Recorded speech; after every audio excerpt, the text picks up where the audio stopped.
9 de la mañana, 3 minutos. Como les adelantamos, recibimos al senador del Partido Nacional, Jorge Gandini.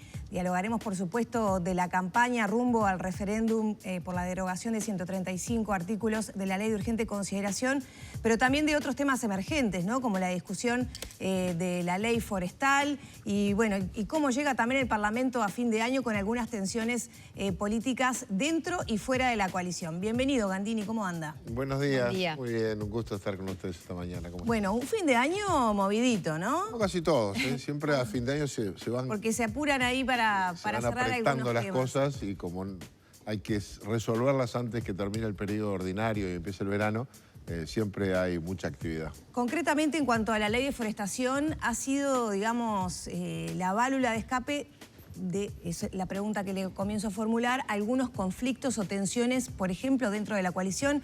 Lo digo por las declaraciones de Guido Manini Ríos, senador y líder de Cabildo Abierto, a propósito de que se viene siendo tibio con el cambio de algunas leyes aprobadas en el Frente Amplio, la insistencia en seguir adelante, ¿no?, con la ley forestal y que conseguiría los votos del Frente Amplio. En Ciudadanos otras tensiones por el tema en comisión de la ley de tenencia compartida. ¿Cómo se llega a este fin de año? Bueno, se llega con algunos temas que pretendíamos resolver antes que el fin de año se cerrara y algunos vamos a resolver, otros no. El tema de la ley forestal que hoy mismo se va a estar considerando mediante una moción de urgencia para que el Senado, la sesión de hoy del Senado, trate el tema sin que la comisión lo haya resuelto. Es un tema que nos divide, pero no es un tema de coalición, no tensa el acuerdo político, ni lo rompe, ni lo viola, porque no está en el programa de gobierno el compromiso por el país, que es el acuerdo político que hicimos para el balotaje y para gobernar. Lo marcaba ayer el presidente en la conferencia de prensa en el aeropuerto, ¿no? Sacó el acuerdo por el país. Sin embargo, hay una insistencia en Cabildo Abierto de ir por otro camino, ¿no? De insistir con los temas que no forestal. tenemos acordados, y este no es el primero, no necesariamente tenemos por qué votar juntos. Somos partidos diferentes, tenemos pensamientos, ideas, historias diferentes, competimos entre nosotros hasta octubre, vamos a volver a competir, no estamos fusionados y por lo tanto lo importante es que funcionen aquellos acuerdos políticos que hicimos. Sí, pero... En algunos temas hemos discrepado. Le voy a poner uno, el más importante hasta ahora, que ha pasado diluido. En la LUC, el presidente de la República sobre combustibles mandó un artículo, la desmonopolización del combustible. Eso no estaba en el acuerdo político, no se había alcanzado ese acuerdo, pero el presidente lo mandó igual. En el Parlamento no tuvo mayoría porque no lo votaba el Frente y tampoco tenía respaldo en algunos partidos de la coalición. Punto. El Parlamento hizo la solución que hoy se cuestiona en la LUC, la hizo el Parlamento. Se votó por unanimidad, fue un acuerdo político del Parlamento. No nos unió lo que mandó el presidente, no estaba en el acuerdo. Esto es igual. Cabildo Abierto tiene una postura diferente a la nuestra, va a votar con el Frente Amplio, en su legítimo derecho, no acuerda con los partidos de la coalición, acuerda con la izquierda y en su legítimo derecho en aplicación de la Constitución, el presidente de la República lo va a vetar, ya lo confirmó ayer. Y punto. Eso no genera ¿Forzar a ese veto no genera una tensión? No, ese evento no. Tenemos otros temas postergados que sí están en el acuerdo. En el acuerdo está la ley de medios. La ley de medios. Y la ley de medios está trancada en diputados por desavenencias con Cabildo Abierto. Y eso sí está en el acuerdo. Y se está tratando de buscar alguna fórmula para que pueda prosperar, porque la ley de medios que no se aprueba deja vigente una ley de medios del gobierno anterior que está generando demandas y algunos problemas para el país hoy. Pero ahí no tenemos acuerdo. Ese sí es un tema de la coalición. Este no es un tema. Pero Manini Ríos habló de una tibieza de parte de la coalición, o sea, ya está saliendo por fuera de ese tema puntual, claro, que quizá puede estar por fuera del acuerdo. Habló de tibieza, habló que no se estaba yendo contra proyectos que había votado el Frente Amplio en su momento y eso da una sensación de un cierto, por lo menos una situación compleja. Sí, ahí sí Manini Ríos hace una valoración sobre la coalición. Yo creo que no es un tema de temperaturas, es un tema de opiniones. Hay aspectos, hay temas en los que tenemos distintas visiones, distintas opiniones, Y también tenemos la obligación desde el gobierno o desde quien conduce en el gobierno de elegir los temas que nos parecen prioritarios para poner en la agenda. No por todos los temas se pueden ir. Hay que irlos regulando, y más saliendo de la pandemia. Cuidar la salida económica, social y sanitaria del periodo tan terrible que hemos tenido es lo principal. Me parece que el presidente, el gobierno, está haciendo grandes esfuerzos por reactivar la economía y hacia allí vamos. Obvio, tenemos algunas diferencias. En general está un poco molesto porque no le estamos votando el proyecto de liberación de los presos mayores de 65 años o, más que liberación, prisión domiciliaria. Y en ese tema no es cuestión de temperatura. Tenemos distintas opiniones. Yo tengo ¿Esa otra es la opinión. raíz de la molestia? Y capaz que sí. ¿Pero se ha hablado en la interna, se ha manejado esa situación? Probablemente a algunos niveles. Yo no he participado en ninguna de esas. El hecho también que al votar con el Frente Amplio genera una mayoría, eso sí puede complejizar el trabajo parlamentario. Tiene que hacerse cargo Cabildo Abierto de explicar por qué vota con la izquierda. Tiene que explicarlo. Nosotros tenemos un acuerdo político que es el post-era Frente Amplio. Es decir, para cerrar aquel periodo, un acuerdo político de distintos partidos que fueron votados por la gente para construir una mayoría y generar un periodo político que consolidara otro rumbo en el país, que obviamente será exitoso en tanto pueda continuar en el periodo que viene. ¿Se le van a pedir formalmente esas explicaciones? No, está dentro de la independencia y la libertad de cada partido. Cada uno le responde y le rinde cuentas a su propio electorado, a su propia organización, a su propia base. Cabildo Abierto tendrá razones suficientes. Yo creo que después de los decretos que acaba de traer el Poder Ejecutivo, del Poder Ejecutivo vinculado al tema forestal desde lo productivo con el Ministerio de Ganadería y lo ambiental, la restricción que se pone cumple con buena parte de lo que la ley contiene, el proyecto contiene. El mérito importante de Cabildo Abierto ha sido poner este tema de la forestación sobre la mesa, su afectación a algunos sectores, la preocupación que a todos nos genera por el desplazamiento que puede generar en otras actividades cuando se cultiva en áreas de suelos de mayor calidad y puede desplazar otras actividades agropecuarias, agrícolas, y esa preocupación es legítima, tan legítima que ahora hay un decreto. Y ese decreto recoge buena parte de esas preocupaciones. Pero no pone tope justamente a la plantación forestal en esas áreas. ¿Por qué decreto sí y ley no, entonces? ¿Cómo que no? No pone... ¿Hay diferencias tope, en Bueno, sí, la ley empieza por un artículo que dice no se puede plantar más de tantas hectáreas en Uruguay. Y en el decreto no está. Eso no lo compartimos. No lo compartimos. En Uruguay hay lugar para todo, ¿no? Uruguay tiene espacio para todo. Ojalá tuviéramos toda nuestra tierra cultivada y lo mejor aprovechada posible. Me parece que la ley es del 87. La producción requiere reglas estables porque planta y recoge 10, 12 años después. Hemos logrado industrializar ese producto. Hace unos cuantos años atrás los barcos iban llenos de troncos, ahora se van llenos de celulosa. Hay una producción que quedó y la cadena forestal es enorme, genera una cantidad de empleo muy importante en el país. Le hemos sacado producto industrial. Bueno, esas son reglas de juego largas. Ha habido una ley, 25 decretos que van modificando esa ley, pero una ley que es la estable, es la que da garantías y tranquilidad. Ahora este decreto establece algunas restricciones mayores desde el punto de vista casi siempre ambiental y retira o impide que en una cantidad de suelos se vaya a forestar o en determinada cantidad de hectáreas. Eso parece suficiente, a nuestro juicio parece suficiente, sin tener que entrar a cambiar la ley. Menos una ley que dice que no se puede plantar más de tantas hectáreas. No nos parece prudente, ni inteligente, ni bueno para el país. Hay lugar para la oveja, hay lugar para el tambo, hay lugar para la agricultura en el país con la forestación. No nos parece que ese es el camino. A mí, esto es personal, me parece más que lo que se quiere es votar una ley. Me da la impresión, por ejemplo, que el Frente Amplio no está de acuerdo con esta ley. Tuvo 15 años en el gobierno, no la cambió, con mayoría absoluta. ¿Y qué no dice la que cambió. el Frente Amplio lo Ahora hace para Story, generar ahí una cuña en la coalición? Y claro, le dejamos la pelota picando en el área, entra a cabecear. Si puede generar... lo que diga Cabildo Abierto lo va a votar el Frente Amplio. Esa es mi impresión, porque eso pasó en diputados. Ni siquiera se discutió mucho y el Frente Amplio votó. Después conocimos cuestionamientos internos al contenido de la ley dentro del Frente Amplio, pero la actitud política fue generar una nueva mayoría puntual en ese tema. Y parece que en el Senado va a ser lo mismo. Parece que es un tema que no tiene el apuro que parece tener de que lo votemos hoy como urgencia antes que se termine diciembre.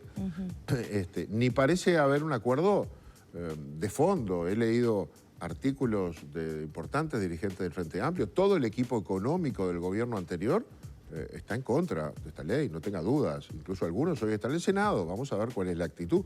Pero hemos escuchado a Astori, a Asamblea Uruguay, a Ferreri, que es una posición histórica, diciendo que es malo votar esta ley. Y bueno, ¿por qué lo votan? Y yo creo que lo votan por esa razón, porque Cabildo Abierto permite generar la sensación de una debilidad en la coalición en un tema que no es de coalición.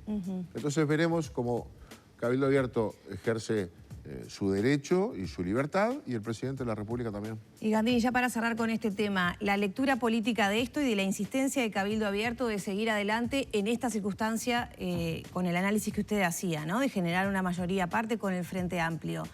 ¿No marca, digamos, una etapa donde los partidos que conforman la coalición comienzan a perfilarse más marcadamente de cara a las próximas elecciones? Ya estamos promediando el periodo de gobierno y, bueno, le diría que es hasta natural, ¿no? El tema es el costo que genera esas divisiones. Ese es el tema. Me extrañaría que no sucediera. Como le dije al principio, somos partidos distintos, venimos de competir entre nosotros, sabemos que vamos a competir entre nosotros. Y no me extrañaría que comiencen tiempos en donde y además salimos de la pandemia, que es lo que era Claro, pero le complica la vida al presidente y también al Partido Nacional, porque de alguna manera fuerza al presidente a meter un veto, que no es algo que sea tan común, siempre es muy polémico. Sí, pero está en la Constitución, lo puede hacer. Y el presidente es un político de raza, ¿no? Se sabe mover con estas cosas.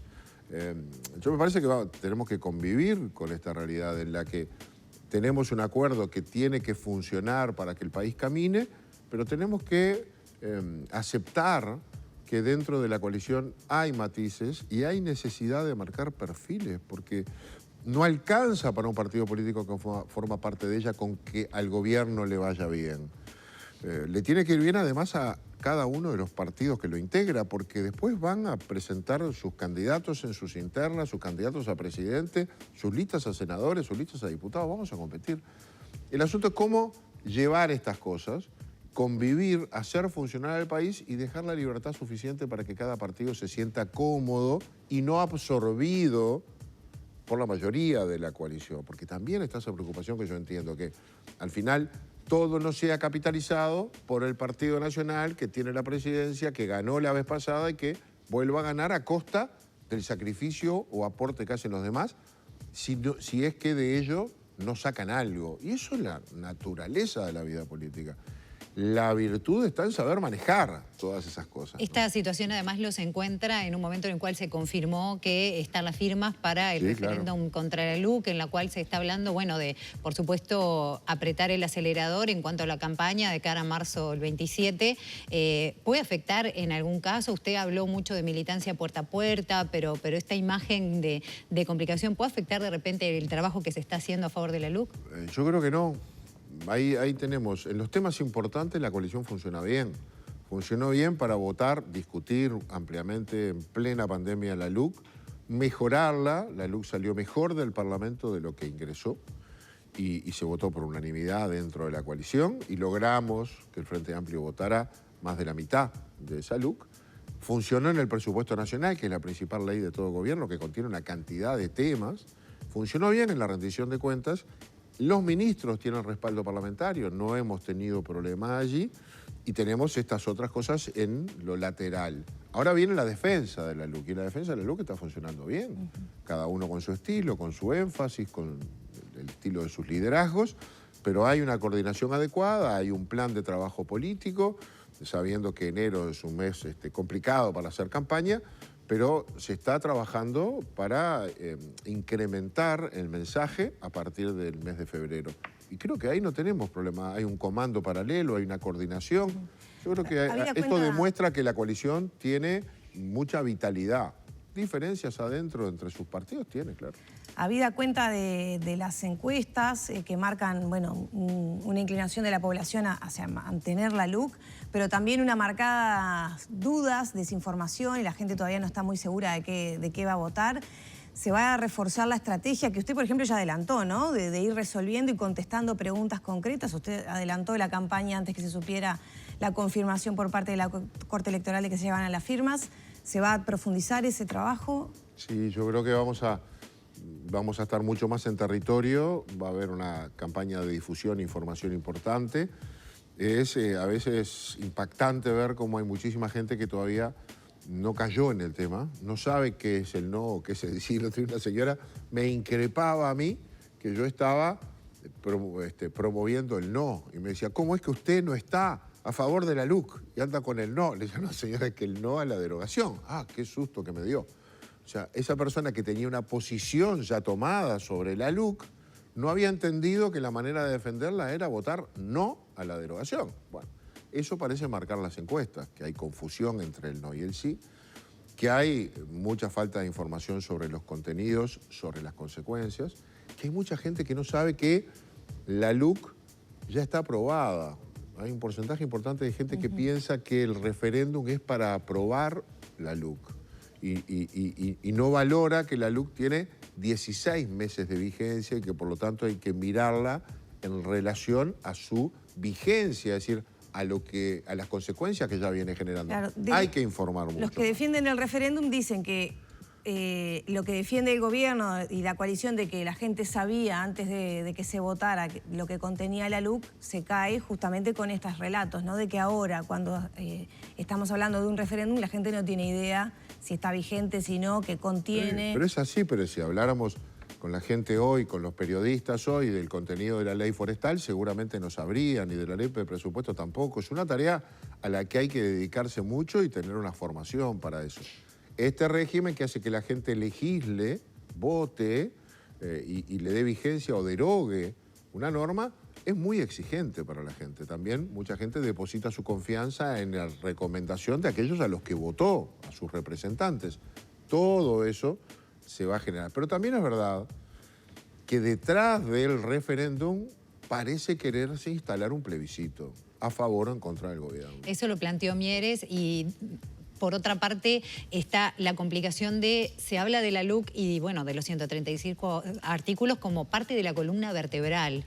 Y ese desconocimiento, esa duda, ¿cómo se va a trabajar contra eso para que no termine siendo una definición absolutamente dudosa que pueda complicar de aquí en más la continuación del gobierno y además la coyuntura en sí de los partidos políticos, siendo que desde ustedes mismos se plantea desde el oficialismo que es un plebiscito contra el gobierno? Bueno, es que así se quiere poner. Se le adjudican a la LUC cosa que la LUC no tiene. Se habla de privatización, de desmantelamiento de empresas públicas, de un proyecto neoliberal, y se ha conformado un bloque político electoral que no conocíamos. Por lo menos no conocíamos sin ninguna mascarilla, que es esta nueva formulación político-electoral entre el Frente Amplio y el PIT-CNT, que ahora tenía al presidente de uno que va a ser el presidente del otro, que juntaron firmas juntos y que ahora llevan adelante un proyecto político electoral junto con un objetivo, que es ganarle el referéndum al gobierno. Y si se trata de ganarle el referéndum al gobierno y no mantener o derogar una ley, pues entonces vamos a defender al gobierno. Y ahí cambian los tonos también, porque sabemos cómo empezó todo esto. Son los mismos que 15 días después, de declarar la emergencia sanitaria, nos convocaron a cacerolear. Son los mismos que nos criticaron la vacunación y nos dijeron que éramos los últimos de la clase. Son los mismos que nos exigieron 1 y 10 veces ¿cómo es cuarentena obligatoria. La cuarentena obligatoria, Confinamiento. perdón, el confinamiento y la cuarentena obligatoria. Y fuimos por la libertad responsable.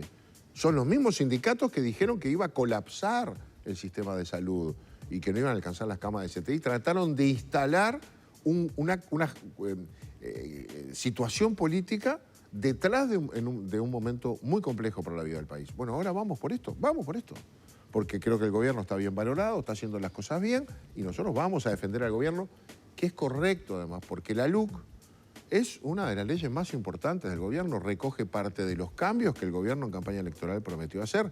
Así que si tenemos visiones diferentes y lo que se quieren sacar conclusiones de un resultado electoral es ese, pues más motivantes, más motivadores para nosotros este referéndum. Gandini, ya tenemos poquitos minutos y me gustaría cerrar con temas concretos, ¿no? Ayer estuvo Andrade acá, se refirió al tema de los alquileres, ¿no? Y lo que consagra la LUC con el tema del desalojo express, las condiciones, digamos, que perjudican más a las personas que menos tienen, para meternos concretamente en ese tema. Todo eso no es verdad. ¿Miente? Pero totalmente, deforman la realidad. A ver, tiene 16 meses la ley, 16 meses. Ustedes que son periodistas, ¿pusieron en algún momento? Dice que no se usa porque no está firme todavía. No es verdad, le traigo acá escribanos que están haciendo todos los días contratos de esos. No es verdad, tenemos esos testimonios. A ver, en 16 meses no han desalojado a nadie en 20 días. Es mentira, no ha pasado. Si eso fuera así, ya sería noticia en la televisión. No ha pasado. Ni es verdad que haya un desalojo expreso y se haya cambiado la ley de alquileres. La ley de alquileres es del año 74, es exactamente la misma y la mayoría de las transacciones, lo dice el propio Andrade, se hacen ahí. La otra dice el que no se usa. Eso no ha cambiado, es igual. Hemos generado un contrato de alquileres especial para aquellas personas que no tienen garantía. Arrendamiento o alquiler sin garantía. ¿Quiénes son esos? Los más vulnerables, tienen trabajo, tienen ingreso, pero no tienen cómo poner una garantía que le piden cuando va a alquilar. Las parejas jóvenes, básicamente, que buscan su primera vivienda. Los jóvenes del interior que vienen a estudiar a Montevideo y sus padres les pueden pagar el alquiler, pero les piden una garantía en Montevideo.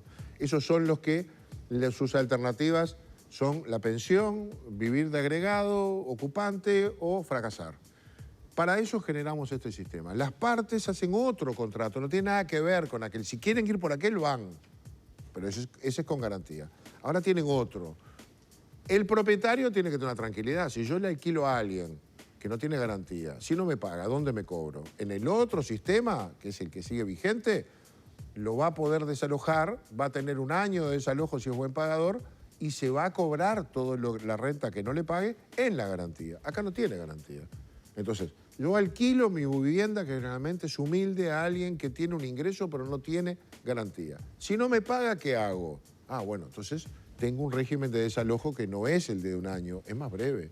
Porque esa persona necesita la vivienda, pero ese propietario necesita el alquiler, normalmente para vivir. No le gusta aquel, tiene este. No le gusta este, no lo use. No es una obligación, le damos una opción más. Para aquellas personas que de repente tienen un ingreso, la persona es feriante, tiene un kiosco, no tiene un ingreso que pueda documentar con un papel ni el ahorro para poner la garantía, entonces no puede alquilar. Es para eso. No quiero dejar de hablar del tema conflictividad. Se habla acerca del trancazo, se habla acerca del aumento de la conflictividad, pero también del otro lado, del lado de la oposición, se habla acerca del cambio en las condiciones, justamente en la posibilidad de huelga, en las condiciones laborales. Eso también es mentira, ¿no? Huelga, ¿cuál es el problema? La LUC está vigente. La huelga todos los días, acaban de informar ustedes en el sector lácteo. ¿Cuál es el problema con la huelga? Lo que se ha garantizado es el derecho al trabajo sin desmedro del derecho de huelga. El 392 establece que 3 derechos que a veces entran en conflicto y están en la Constitución de la República, el derecho al trabajo, el derecho a la propiedad y el derecho de huelga, tienen que compatibilizarse. No puede ser que un derecho vaya por sobre los derechos de otros. Garantizando el derecho de huelga, el 392 de la LUC garantiza el derecho al trabajo de aquel trabajador que quiere trabajar y el derecho del propietario a ingresar a su empresa. O sea, frío pan no puede haber más. Que unas personas digan, voy a ocupar la empresa, tranco con una máquina al portón y acá no entra más nadie, ni un trabajador que quiera trabajar y por lo tanto no pueda ejercer su derecho, ni un propietario que quiera ingresar a la empresa puede hacerlo. Se insiste con que Frío Pan fue una oportunidad en cientos de conflictos que se resolvieron de forma pacífica. ¿Quiere que le cuente la estación de servicio que estaba al lado del monumento a Sarabia? Le puedo nombrar las más graves, las que se han cerrado porque el conflicto ha llegado a ese punto. Pero más allá de la gravedad, el derecho de uno no puede imponerse sobre el derecho de otros. Unos no pueden decir acá no entra más nadie y entonces el trabajador que quería entrar a trabajar va a tener el mismo descuento que si estaba haciendo paro porque no pudo hacer el día. Eso es lo que nosotros no queremos permitir. la ocupación es un ejercicio de un derecho que podrá hacerse, pero no contra los demás. Aunque haya que tirar balas de goma, como el otro día con el transporte interdepartamental. No tiene nada que ver una cosa con la otra. Podemos hablar de otro artículo de la LUC, que es la prohibición de hacer piquetes, que lo que garantiza es la libertad de circulación de las personas. Dice el artículo que quedan prohibidos los piquetes que impidan la libre circulación de personas, bienes o servicios. No puede haber un grupo de trabajadores que, con todo su derecho a protestar, impidan la salida de un ómnibus donde van otras personas a trabajar o a lo que sea. No puede, eso es ilegal. Lo del otro día, además, fue un enfrentamiento. Eso no está en la LUC, eso es cómo se maneja una situación de conflicto. Yo no sé, no tengo los datos de si ese policía se excedió o no. Tiró balas de goma, eso es correcto. Las tiró al piso, eso es correcto en el procedimiento. Las debió haber tirado o no, esa parte no la sé y se está investigando. Capaz que hubo un exceso. ¿Tiene que ver con la LUC? Nunca pasó. No tiene que ver con la LUC, sino con el procedimiento, cómo se desarrolló. Lo que sí tiene que ver con la LUC es que ahora no puede haber un grupo de personas que impidan la libre circulación de otras, porque mis derechos terminan donde empiezan los de los demás. Es tan legítimo el mío de protestar como el del chofer de trabajar, como el de los que van arriba del ómnibus de ir a trabajar o de ir a su casa. Gandini, tenemos que cerrar. Nos quedaron otros temas como seguridad, etcétera, pero bueno, ameritarán otros encuentros. Hasta el 27 de marzo tenemos tiempo para hablar. Recordemos dónde la gente puede hacer sus preguntas, que son respondidas de forma individual y concreta. Usted lo mencionaba hace poquito. Bueno, nosotros tenemos todas las redes de Por la Patria de la 250 trabajando en eso. Hay mucho esfuerzo. Hay mucha gente en las ferias trabajando con folletos que por suerte hemos podido preparar y salir, y estamos haciendo charlas todos los días. Pero las redes de Por la Patria de la 250, Facebook, Twitter, Instagram y demás, son las que los conducen a esos lugares. Muchas gracias. Con mucho gusto. Cerramos por aquí entonces la entrevista con el senador del Partido Nacional, Jorge Gandini. Ya son las 9:30 en punto.